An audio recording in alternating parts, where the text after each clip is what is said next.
आज दसरा असल्यामुळे सगळ्यात अगोदर देवपूजा करून घेतली. देवाला लाडवाचा नैवेद्य तुर्तास अर्पण केलाय. पुरणपोळी बनवायची आहे, वेळ लागणार आहे. मस्त असं ऊन पडलंय बाहेर. तुम्हा सर्वांना सुद्धा विजयादशमीच्या खूप साऱ्या हार्दिक शुभेच्छा. आज माझा रांगोळी काढण्याचा वेळ खूप वाजलाय, कारण पॅचवाली रांगोळी काढलेली आहे. पुरणपोळी केली आहे, परंतु भाकरी मात्र करणं आवश्यकच आहे. तुमच्यात असं कोणी आहे का नाही मला सांगा कमेंट बॉक्समध्ये. इकडे आता देवासाठी मी नैवेद्य बाजूला काढलाय मस्तपैकी.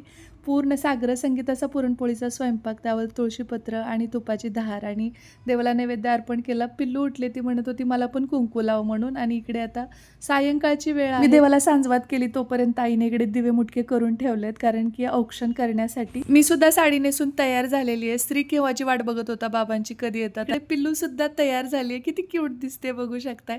मस्ती तिची नेहमीसारखी सुरूच आहे. आणि आता इथे दोन्ही बाजूला असं राक्षस काढून घेतले. शिमोल्लंघन खेळून आल्यानंतर पुरुष मंडळी इथे बसतात आणि त्यानंतर स्त्रिया त्यांचा औक्षण करतात. आणि मग जो हा राक्षस असतो दोन्ही बाजूचा, तर त्याचा वाईटावर चांगल्याचा कसा विजय होतो हेच विजयादशमी निमित्त सर्वत्र दाखवलं जातं. आणि तेच खरं आहे.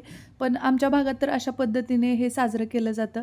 आता यांना इथं औक्षण केलेलं आहे आणि आता श्रीने आईला आपट्याची पानं दिली, म्हणजेच सोनं लुटलं आम्ही. आणि त्यानंतर आम्ही निघालो देवीच्या दर्शनाला. इतकी सुंदर अशी सजावट केलेली होती की कायच सांगावं. असं वाटत होतं की इथून वापस जाऊच नाही, इतकं प्रसन्न होतं हे. आणि ते बघून पिल्लू तर आश्चर्यचकित झालेली होती.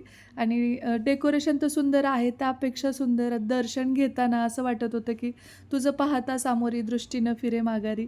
आणि खऱ्या अर्थाने आजच्या दिवशी देवीचं इतकं गोड रूप डोळ्यात साठवून आम्ही थोडा वेळ तिथेच बसलो आणि नंतर घरी आलो. बाय.